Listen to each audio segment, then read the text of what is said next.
हाँ जी, सत श्री अकाल जी सारिਆਂ ਨੂੰ।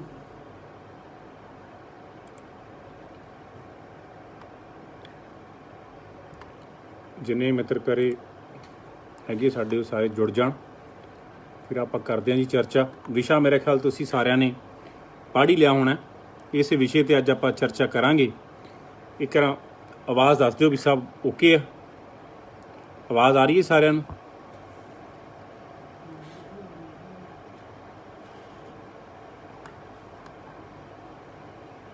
मैं चेक कर ला जी माड़ा जी।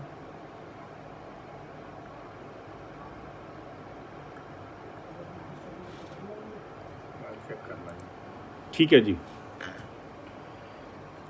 विशा सारिਆਂ ने तुसीं पढ़ ही लिया होना। तो इस विषय पर अज आप गलबात करनी है कि जिहड़ा एक कह लो कि काला धंधा ही मैं कहूँगा, जिहड़ी कॉन्ट्रैक्ट मैरिज का पंजाब दे विच जिहड़ा खास तौर पर चल रहा। खबर नूं मैं थोड़ा तफसील कर दियां। कई दिन पहलां दी खबर है, मीडिया रिपोर्ट आई है कि पंजाब तो 3600 लाड़ियां जिहड़ियां कि कॉन्ट्रैक्ट मैरिज करके तो विदेश जा चुकियां तो वापस नहीं परतियां। विदेश मंत्रालय के कोल ये शिकायत पहुंची है। 3600 कुल मामले है, जिहदे विचों 3000 केस जिहड़े कल्ले है वो पंजाब दे आए हैं, क्योंकि इस टाइम सब तो ज़्यादा होड़ जिहड़ी है वो पंजाब दे विच लगी हुई है।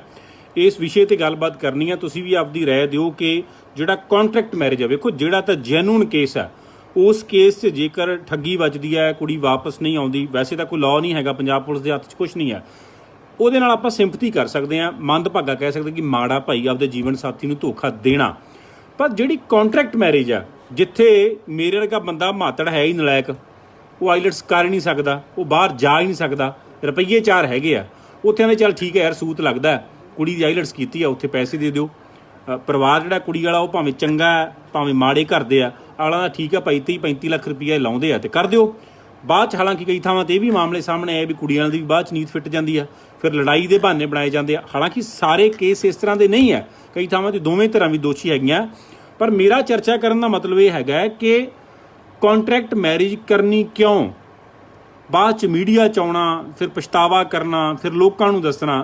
सवाल यह है कि असी भी ठीक कित्थे हैगे हैं? जे साडी भी तो नीयत च फिर खोट है ना, असी भी तो इलीगल तौर पर बाहर जाने की आस दे विच पहलां असी ठगी मराउने आ, ठगी का शिकार होंने आ, बाद च असी कहने आ साडे नाल ठगी वज गई।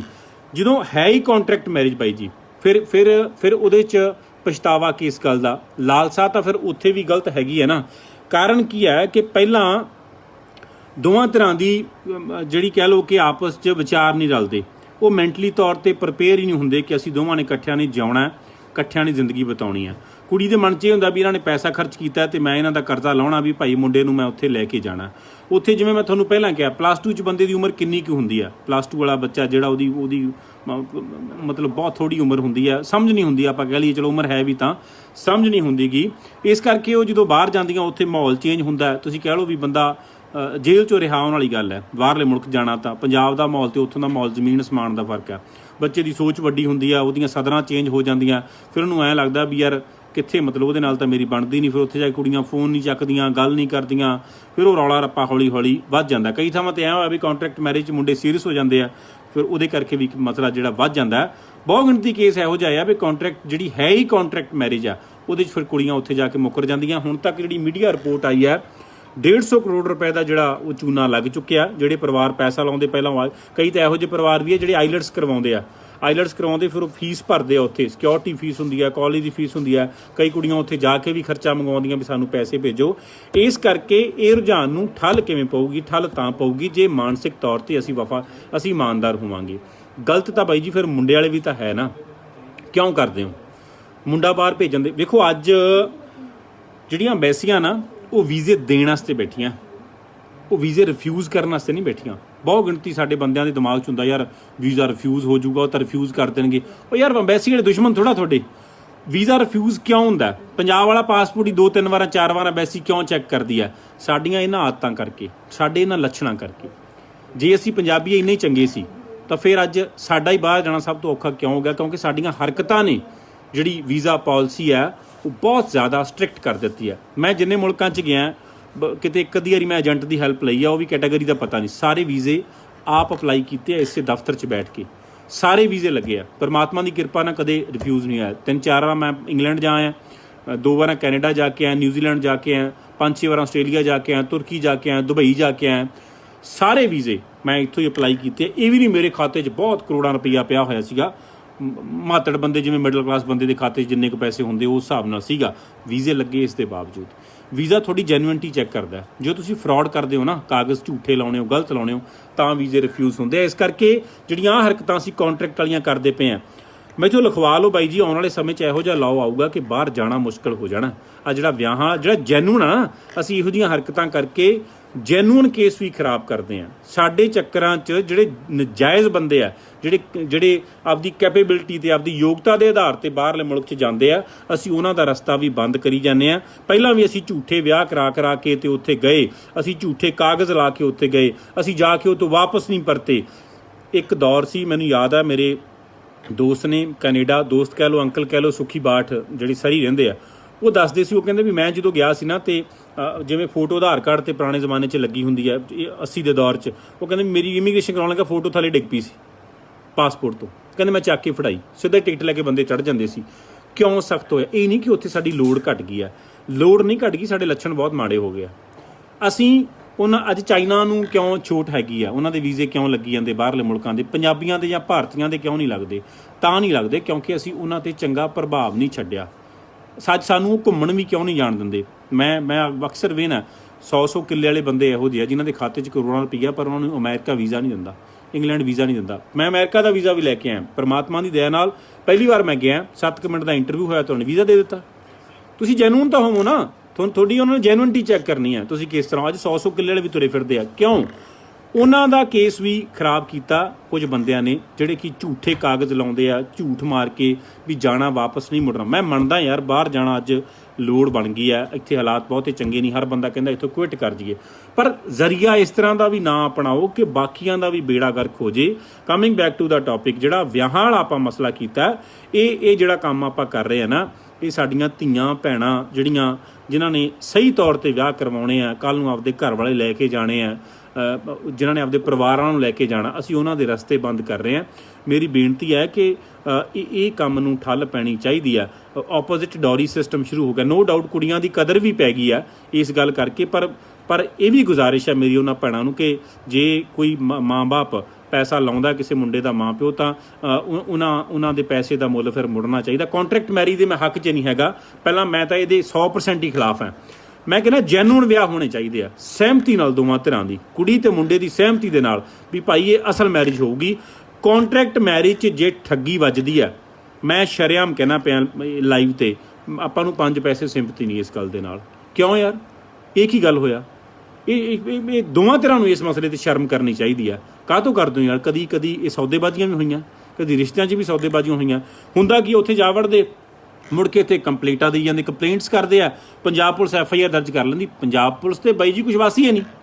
ਆ ਡਿਪੋਰਟ ਵਾਲਾ ਮਸਲਾ, 1-2 ਕੇਸ ਹੁਣ ਸਾਹਮਣੇ ਆਏ, ਪਤਾ ਲੱਗਦਾ ਵੀ ਡਿਪੋਰਟ ਕੀਤਾ ਜਾਊ, ਪਰ ਮੈਨੂੰ ਲੱਗਦਾ ਨਹੀਂ ਹੈ ਕਿ ਇਹ ਕੋਈ ਉਧਰਲੀ ਸਰਕਾਰ ਲਗਾਤਾਰ ਡਿਪੋਰਟ ਕਰੂਗੀ। ਅਗਲੇ ਕਹਿਣਗੇ ਵੀ ਭਾਈ ਸਾਡੀ ਉਹ ਫੀਸ ਭਰ ਕੇ ਆਇਆ, ਇੱਥੇ ਰਹਿ ਰਿਹਾ, ਸਾਰਾ ਕੁਝ ਕਰ ਰਿਹਾ, ਕੱਲ੍ਹ ਨੂੰ ਬਦਲਾਅ ਹੋ ਜੇ ਮੈਨੂੰ ਪਤਾ ਨਹੀਂ, ਪਰ ਹਾਲ ਦੀ ਘੜੀ ਬਦਲਾਅ ਹੋਣ ਦਾ ਕੋਈ ਮੈਨੂੰ ਲੱਗਦਾ ਨਹੀਂ। ਪਰ ਇਹਦੇ ਨਾਲ ਸਾਡਾ ਨੁਕਸਾਨ ਜ਼ਰੂਰ ਹੋ ਜਾਣਾ, ਇਹ ਗੱਲ ਕੰਨ 'ਤੇ ਲਿਖੀ ਪਈ ਹੈ ਜੇ ਅਸੀਂ ਇਹ ਕੰਮ ਬੰਦ ਨਾ ਕੀਤਾ। ਸੋ ਮੇਰੀ ਬੇਨਤੀ, ਮੈਂ ਕੱਲ੍ਹ ਵੀ ਚਰਚਾ ਕੀਤੀ ਸੀ ਕਿ ਸਰਕਾਰਾਂ ਤੋਂ ਅਲੱਗਾ, ਸਰਕਾਰਾਂ ਨੂੰ ਛੱਡੋ ਯਾਰ, ਸਰਕਾਰਾਂ ਕੁਝ ਕਰਦੀਆਂ ਨਹੀਂ ਕਰਦੀਆਂ ਉਹ ਇੱਕ ਵੱਖਰਾ ਵਿਸ਼ਾ, ਪਰ ਮੈਂ ਨਾ ਜੋ ਸਾਡੇ ਹੱਥ 'ਚ ਹੈ ਕਮ ਸੇ ਕਮ ਉਹ ਤਾਂ ਰਿਫਾਈਨ ਕਰ ਲਈਏ। ਸਰਕਾਰ ਕਦੋਂ ਕਹਿੰਦੀ ਇਹ ਕੰਮ ਤੁਸੀਂ ਕਰੋ? ਸਰਕਾਰ ਕਦੋਂ ਕਹਿੰਦੀ ਝੂਠੇ ਕਾਗਜ਼ ਲਾ ਕੇ ਤੁਸੀਂ ਬਾਹਰ ਜਾਓ? ਸਰਕਾਰ ਕਦੋਂ ਕਹਿੰਦੀ ਫਰਾਡ ਕਰੋ? ਜੈਨੂਅਨ ਲਾਓ ਸਾਰਾ ਕੁਝ। ਜਦੋਂ ਵੀ ਮੈਂ ਵੀਜ਼ਾ ਅਪਲਾਈ ਕਰਦਾ, ਮੈਂ ਆਪਦੀਆਂ 3 ਸਾਲ ਦੀਆਂ ਰਿਟਰਨਾਂ ਲਾਉਣਾ, ਆਪਦੀ ਬੈਲੈਂਸ ਸ਼ੀਟ ਲਾਉਣਾ, ਕੰਪਨੀ ਦੀ ਲੈਟਰ ਲਾਉਣਾ, ਉੱਧਰੋਂ ਇਨਵੀਟੇਸ਼ਨ ਲਾਉਣਾ, ਅਤੇ ਮੇਰੀ ਜੋ ਟਰੈਵਲ ਹਿਸਟਰੀ ਹੈਗੀ ਆ ਜਾਂ ਮੇਰਾ ਪ੍ਰੋਫਾਈਲ ਹੈ ਉਹ ਲਾ ਕੇ ਤੇ ਇੱਥੇ ਆਫਿਸ 'ਚ ਬੈਠ ਕੇ ਮੈਂ ਅਪਲਾਈ ਕਰ ਦਿੰਦਾ। ਕੈਨੇਡਾ ਦੀ ਫੀਸ 7-8 ਹਜ਼ਾਰ ਰੁਪਇਆ ਉਹ ਭਰੀ ਦੀ ਹੈ, ਇੰਗਲੈਂਡ ਦੀ ਫੀਸ 8 ਹਜ਼ਾਰ ਰੁਪਇਆ ਉਹ ਭਰੀ ਦੀ ਹੈ, ਤੁਰਕੀ ਗਿਆ ਮੈਂ, ਉੱਥੋਂ ਦੀ ਫੀਸ ਵੀ ਇੰਨੀ ਕੁ 7 ਹਜ਼ਾਰ ਰੁਪਇਆ ਸੀ ਉਹ ਭਰੀ ਹੈ। ਫੀਸ ਕੱਲੀ ਫੀਸ ਭਰ ਕੇ ਤੇ ਉਹ ਵੀਜ਼ਾ ਆ ਜਾਂਦਾ। ਕਾਗਜ਼ ਜੈਨੂਅਨ ਹੋਣੇ ਚਾਹੀਦੇ ਆ ਤੁਹਾਡੇ। ਇਹ ਪ੍ਰਭਾਵ ਪਾਉਣ ਵਾਲਾ ਮਸਲਾ ਨਹੀਂ ਹੈ। ਇਹ ਮਨ ਦੇ ਵਿੱਚੋਂ ਦੋਸਤੋ ਇਹ ਖਿਆਲ ਕੱਢ ਦਿਓ ਕਿ ਜਿਹੜਾ ਹੈਗਾ ਜੀ ਝੂਠੇ ਕਾਗਜ਼ ਵੀਜ਼ੇ ਲੱਗਦੇ ਆ, ਅਤੇ ਜਾਂ ਫਿਰ ਅੰਬੈਸੀਆਂ ਜਿਹੜੀਆਂ ਉਹ ਰਿਫਿਊਜ਼ ਕਰਨ ਵਾਸਤੇ, ਅੰਬੈਸੀਆਂ ਰਿਫਿਊਜ਼ ਕਰਨ ਵਾਸਤੇ ਨਹੀਂ ਬੈਠੀਆਂ, ਅੰਬੈਸੀਆਂ ਤੁਹਾਨੂੰ ਵੀਜ਼ੇ ਦੇਣ ਵਾਸਤੇ ਬੈਠੀਆਂ। ਰਹੀ ਗੱਲ ਮੁੰਡਿਆਂ ਦੀ, ਯਾਰ ਮਾੜਾ ਮੋਟਾ ਕਾਬਲ ਬਣ ਜਾਓ। ਉਹ ਪਤੰਦਰੋਂ 12ਵੀਂ ਜਮਾਤ ਕਰਕੇ ਕਰ ਲਓ ਆਈਲੈਟਸ, 1 ਵਾਰ ਨਹੀਂ, 2 ਵਾਰ ਨਹੀਂ, 3 ਵਾਰ ਨਹੀਂ, 4 ਵਾਰ ਨਹੀਂ, 5ਵੀਂ ਵਾਰ ਹੋ ਜੂਗੀ। 40 ਲੱਖ ਰੁਪਈਆ ਦੇ ਕੇ ਬਾਅਦ 'ਚ ਆਪਦੇ ਮੱਥੇ ਤੇ ਇਹ ਕਲੰਕ ਲਾਉਣਾ ਵੀ ਭਾਈ ਮੇਰੀ ਜਨਾਨੀ ਨੇ ਮੈਨੂੰ ਸੱਦਿਆ ਨਹੀਂ। ਉਹਦੇ ਨਾਲੋਂ ਚੰਗਾ ਤਾਂ ਯਾਰ 5 ਲੱਖ ਰੁਪਈਆ ਲਾ ਕੇ ਆਪਦੀ ਆਈਲੈਟਸ ਕਰ ਲਓ, ਪੜ੍ਹ ਲਓ, ਕਿੱਡਾ ਕੁ ਵੱਡਾ ਮਸਲਾ ਹੈ।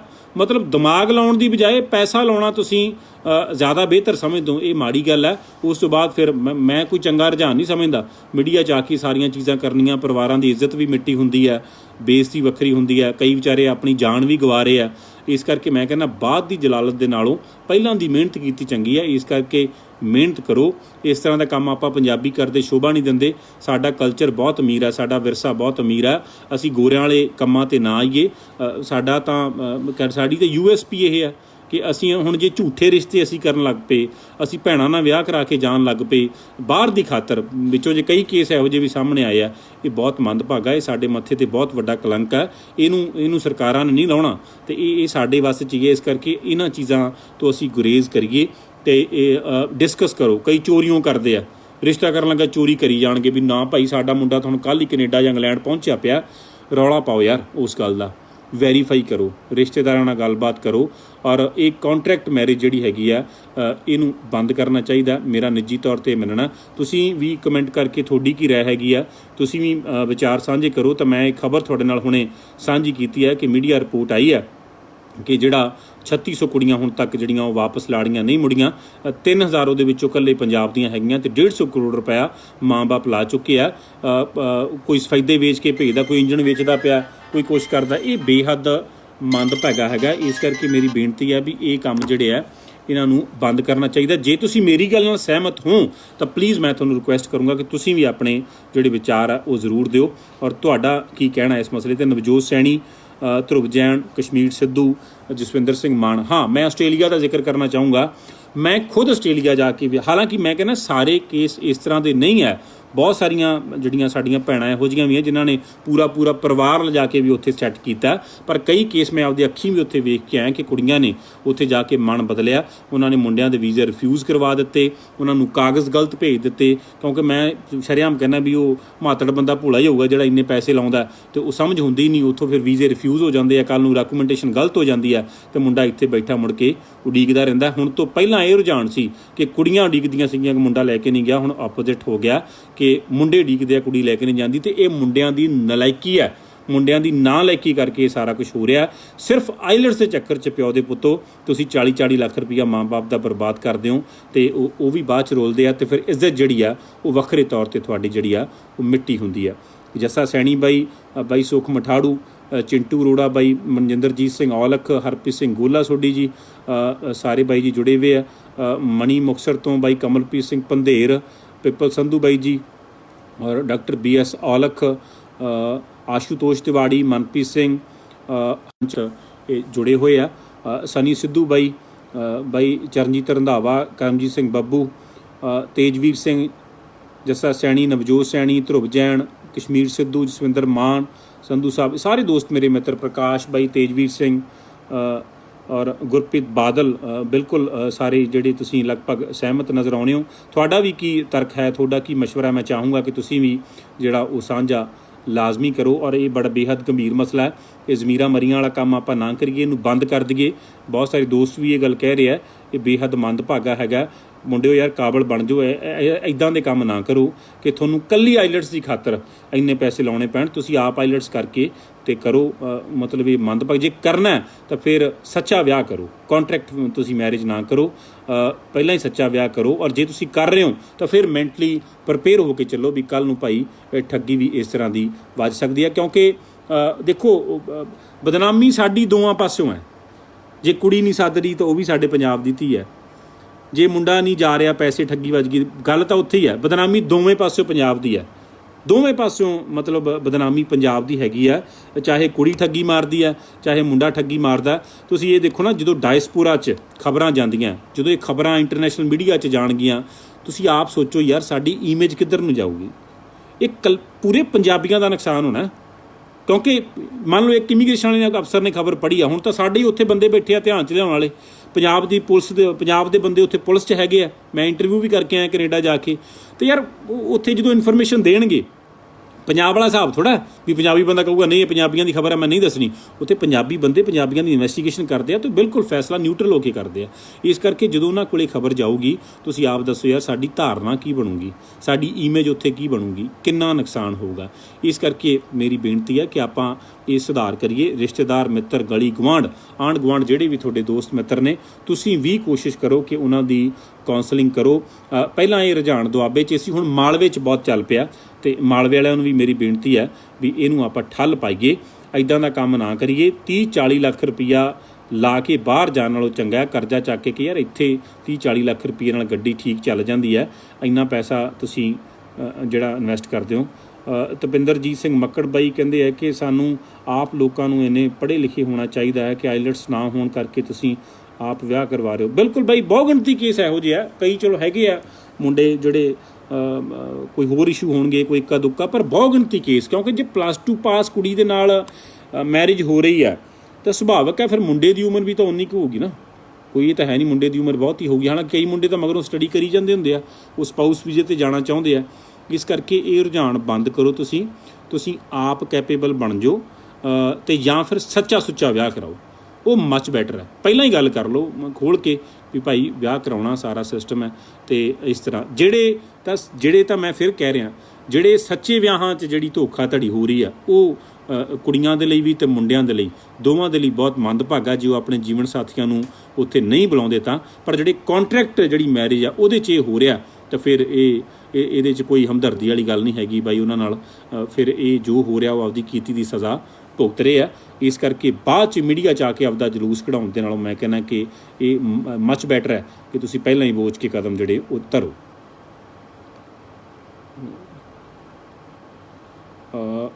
ਸ਼ਰੀਫ ਚੌਹਾਨ ਬਾਈ ਜੀ, ਬਿਲਕੁਲ ਬਾਈ ਜੀ। ਬਾਈ ਗੁਰਵਿੰਦਰ ਔਲਖ ਕਹਿੰਦੇ ਆ ਪੱਤਰਕਾਰ ਬਾਈ ਇਹ ਪੰਜਾਬ ਦਾ ਬਹੁਤ ਵੱਡਾ ਮੁੱਦਾ ਵੀਰ, ਪਰ ਲਵਪ੍ਰੀਤ ਆਪ ਤਾਂ ਮਰ ਗਿਆ, ਪਰ ਹੁਣ ਕਈਆਂ ਨੂੰ ਇਨਸਾਫ ਮਿਲ ਜੂ। ਮੈਂ ਤੁਹਾਡੀ ਗੱਲ ਨਾਲ ਸਹਿਮਤ ਹਾਂ ਬਾਈ, ਬਿਲਕੁਲ। ਜਿਹੜੀ ਜੈਨੂਅਨ ਮੈਰਿਜ ਹੈ ਯਾਰ ਉੱਥੇ ਹਮਦਰਦੀ ਹੈ ਸਾਡੀ, ਪਰ ਕਾਂਟਰੈਕਟ ਵਾਲੀ ਮੈਰਿਜ ਤਾਂ ਫਿਰ ਆਪ ਸੋਚਣ ਦੀ ਲੋੜ ਹੈ ਨਾ। ਸੁਖਦੀਪ ਸਿੰਘ ਗਿੱਲ ਵੀਰ ਜੀ ਪੜ੍ਹੇ ਲਿਖੇ ਸਰਕਾਰੀ ਮੁਲਾਜ਼ਮ ਵੀ ਕਹਿੰਦੇ ਆ ਬਸ ਬਾਹਰ ਨਿਕਲ। ਦੇਖੋ ਉਹ ਗੱਲ ਬਿਲਕੁਲ ਕਲੀਅਰ ਹੈ, ਮੈਂ ਵੀ ਕਹਿੰਦਾ ਕਿ ਹਾਂ ਯਾਰ ਬਾਹਰ ਸੈੱਟ ਹੋ ਜਾਓ, ਬਹੁਤ ਵਧੀਆ, ਪਰ ਵੇ ਤਾਂ ਲੀਗਲ ਹੋਣਾ ਚਾਹੀਦਾ ਨਾ ਇੱਥੋਂ ਦੇ ਸਿਸਟਮ ਤੋਂ। ਹੁਣ ਮਾੜਾ ਬੰਦਾ ਨਹੀਂ ਬਾਹਰ ਜਾਣਾ ਚਾਹੁੰਦਾ, ਉਹ ਤਾਂ ਜਾ ਨਹੀਂ ਸਕਦਾ ਵਿਚਾਰਾ। ਹੁਣ ਤਗੜਾ ਬੰਦਾ ਬਾਹਰ ਜਾਣਾ ਚਾਹੁੰਦਾ ਜਿਹਦੇ ਕੋਲ ਬਹੁਤ ਪੈਸਾ, ਉਹਦਾ ਯਾਰ ਪੈਸਾ ਤਾਂ ਆ ਗਿਆ, ਮੈਂ ਇੱਥੇ ਸੇਫ ਨਹੀਂ ਹੈਗਾ, ਮੇਰੀ ਸਿਕਿਉਰਿਟੀ ਨਹੀਂ ਆ, ਮੇਰੀ ਸੇਫਟੀ ਨਹੀਂ ਆ, ਮੇਰਾ ਬਿਜ਼ਨਸ ਸੇਫ ਨਹੀਂ ਆ, ਮੇਰਾ ਪੈਸਾ ਸੇਫ ਨਹੀਂ ਆ, ਮੇਰੇ ਬੱਚੇ ਸੇਫ ਨਹੀਂ ਆ। ਹੁਣ ਅਪਰ ਕਲਾਸ ਜਾਣਾ ਚਾਹੁੰਦੀ ਆ, ਮਿਡਲ ਜਾਣਾ ਚਾਹੁੰਦੀ ਸੀ ਪਹਿਲਾਂ ਲੋਕ ਇੱਥੋਂ ਬਾਹਰ ਜਾਂਦੇ ਸੀ ਕਮਾ ਕੇ ਇੱਥੇ ਭੇਜਦੇ ਸੀ, ਨਹੀਂ ਹੁਣ ਬੰਦਾ ਮੁੜਨਾ ਹੀ ਨਹੀਂ ਚਾਹੁੰਦਾ। ਉਹ ਜਿਹੜੀ ਮਗਰ 2, 4, 5, 7 ਕਿੱਲੇ ਉਹ ਵੀ ਵੇਚ ਦਿੰਦਾ, ਘਰ ਵੀ ਵੇਚ ਦਿੰਦਾ। ਬੰਦਿਆਂ ਦੇ ਨਾਲ ਸਾਡੀ ਜਿਹੜੀ ਨੌਜਵਾਨੀ ਹੈ ਉਹਦੇ ਨਾਲ ਸਾਡੀ ਇਕੋਨਮੀ ਵੀ ਜਿਹੜੀ ਆ ਉਹ ਉੱਥੇ ਟਰਾਂਸਫਰ ਹੋ ਰਹੀ ਹੈ। ਲੋਕ ਤਾਂ ਮਾਈਗ੍ਰੇਟ ਹੋ ਰਹੇ ਆ, ਨਾਲ ਸਾਡੀ ਜਿਹੜੀ ਇਕੋਨਮੀ ਵੀ ਆ ਉਹ ਵੀ ਵਿਦੇਸ਼ੀ ਮੁਲਕਾਂ ਨੂੰ ਜਾ ਰਹੀ ਹੈ। ਤਾਂ ਦੋ ਨੁਕਸਾਨ ਸਾਡੇ ਹੋ ਰਹੇ ਆ, ਪਰ ਉਹਦੇ ਲਈ ਸਰਕਾਰਾਂ ਸਿੱਧੇ ਤੌਰ 'ਤੇ ਜ਼ਿੰਮੇਵਾਰ ਨੇ, ਕਿਉਂਕਿ ਸ਼ਾਨਦਾਰ ਸੁੱਤੇ ਪਏ ਬੰਦੇ 'ਤੇ ਬਾਈ ਜੀ ਪਰਚਾ ਹੋ ਜਾਂਦਾ ਅਤੇ ਫਿਰ ਲੋਕ ਕੀ ਕਰਨ। ਜਿਹੜੀ ਵੀ ਸਰਕਾਰ ਹੋਵੇ, ਇਹ ਨਹੀਂ ਇਸ 'ਚ ਪਿਛਲੀ 'ਚ ਵੀ ਐਂ ਹੁੰਦਾ ਸੀ। ਇਸ ਕਰਕੇ ਇਹ ਯਕੀਨੀ ਬਣਾਉਣਾ ਲਾਜ਼ਮੀ ਹੈਗਾ। ਤੁਸੀਂ ਵੀ ਪਹੁੰਚੋ ਇੱਕ ਵਾਰੀ, ਤੁਸੀਂ ਵੀ ਜਾ ਕੇ ਆਓ। ਹਰਪ੍ਰੀਤ ਢੀਂਡਸਾ, ਮੈਂ ਆਲਰੇਡੀ ਜਾ ਆਇਆ ਬਾਈ ਜੀ ਕਈ ਵਾਰ।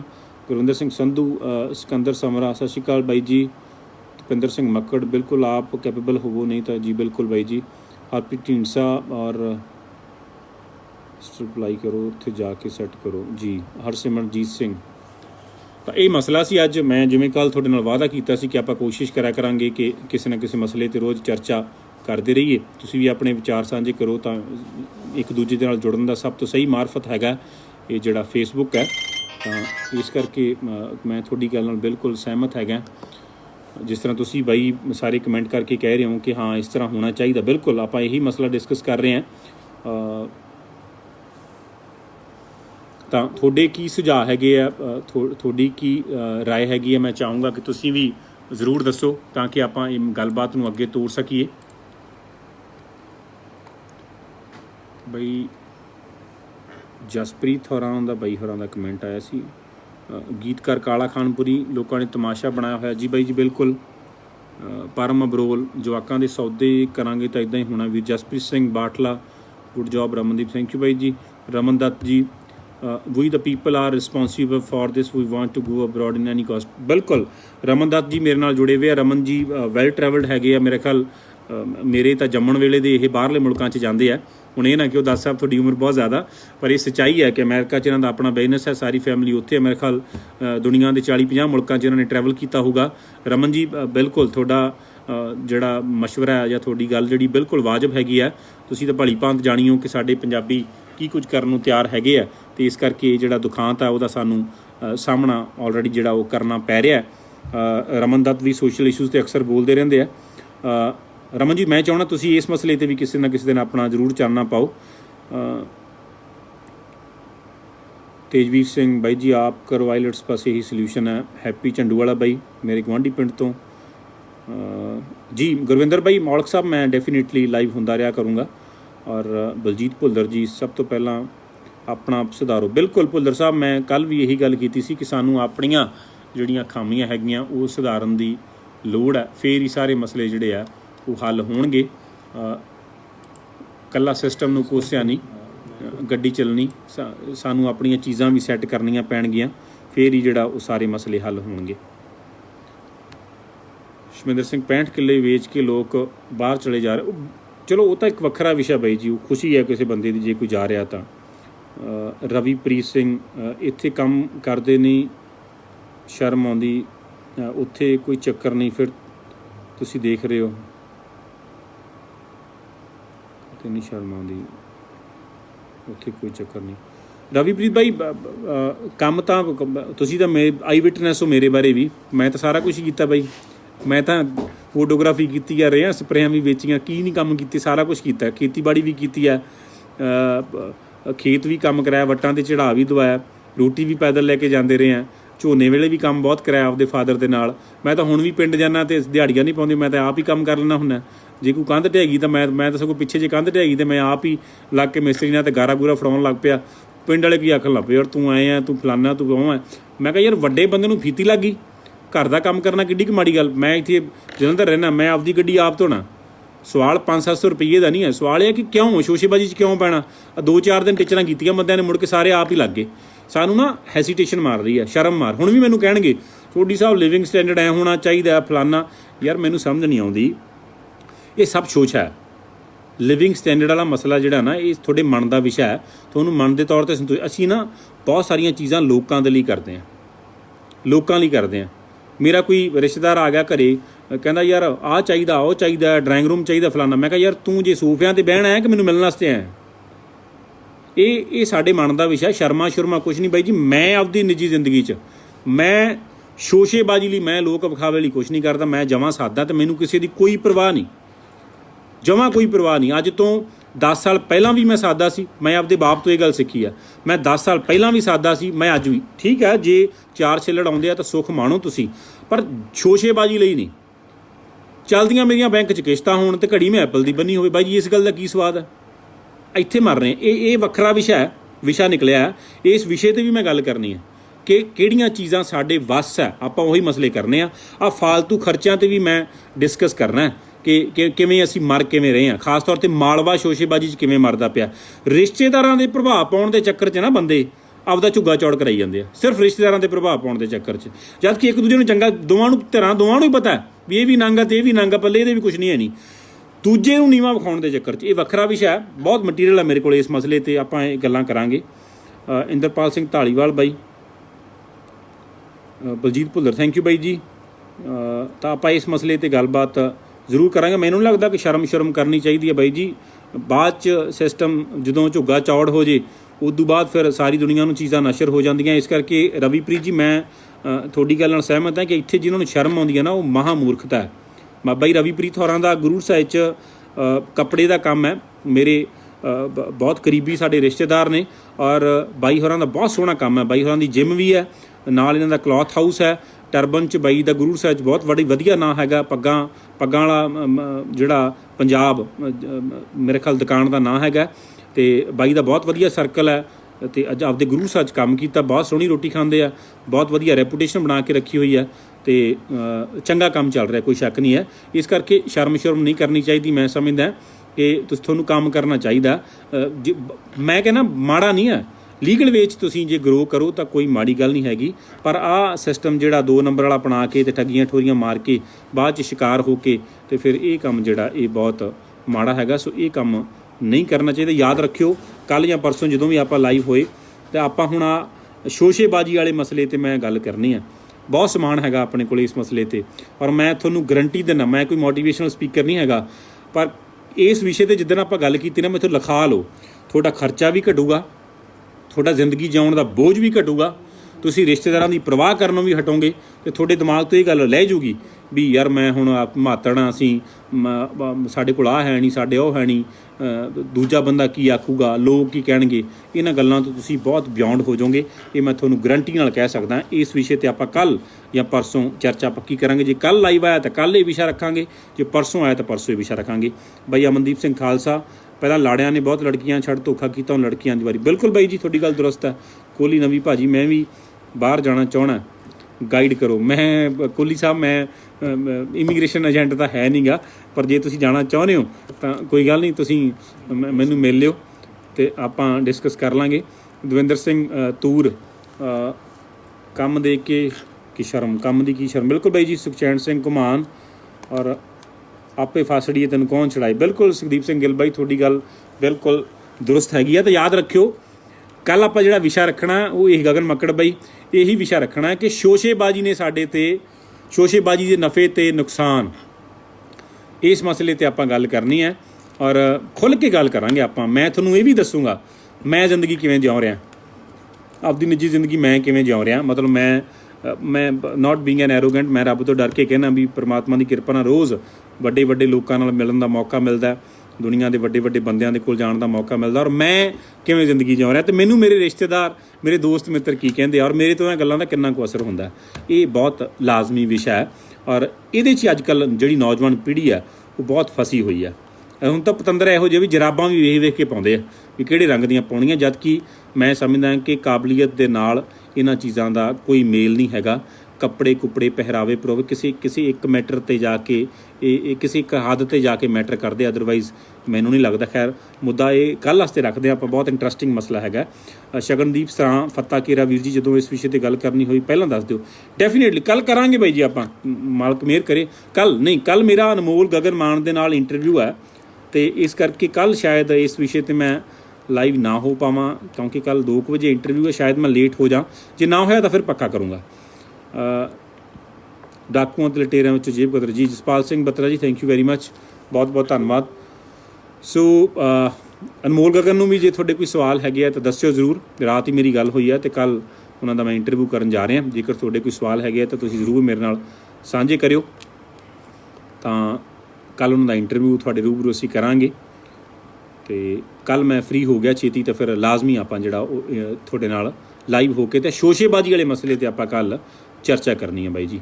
ਸੋ ਬੈਠੇ ਤੁਸੀਂ ਬਹੁਤ ਜਣੇ ਹੋ, ਤੁਹਾਡਾ ਸਤਿਕਾਰ ਹੈ ਤਹਿ ਦਿਲੋਂ, ਪਰ ਉਹ ਹੁੰਦਾ ਨਾ ਵੀ ਇਹ ਕੋਈ ਲਾਲਚ ਨਹੀਂ ਆਪਾਂ ਨੂੰ ਵੀ ਵਿਊ ਵੱਧ ਜਾਣਗੇ ਅਤੇ ਫਲਾਨਾ ਬੰਦਾ ਐਂ ਹੋ ਜਾਊਗਾ। ਤੁਸੀਂ 200 ਬੰਦਾ ਕਰੀਬ ਬੈਠੇ ਹੋ, ਤੁਹਾਡਾ ਦਿਲੋਂ ਸਤਿਕਾਰ ਹੈ। ਗੱਲ ਖਤਮ ਹੋ ਗਈ ਆ, ਐਵੇਂ ਹੁਣ ਗੱਲਾਂ ਦਾ ਗੱਤਕਾ ਗਾਂਹ ਖੇਡਣ ਦੀ ਲੋੜ ਨਹੀਂ ਹੈਗੀ। ਇਸ ਕਰਕੇ ਮੈਂ ਇਸ ਲਾਈਵ ਨੂੰ ਇੱਥੇ ਬੰਦ ਕਰਦਾ। ਤੁਹਾਡਾ ਸਾਰਿਆਂ ਦਾ ਤਹਿ ਦਿਲੋਂ ਧੰਨਵਾਦ ਅਤੇ ਲਗਾਤਾਰ ਆਪਾਂ ਜੁੜਦੇ ਰਿਹਾ ਕਰਾਂਗੇ। Thank you very much. ਸਤਿ ਸ਼੍ਰੀ ਅਕਾਲ ਬਾਈ ਜੀ।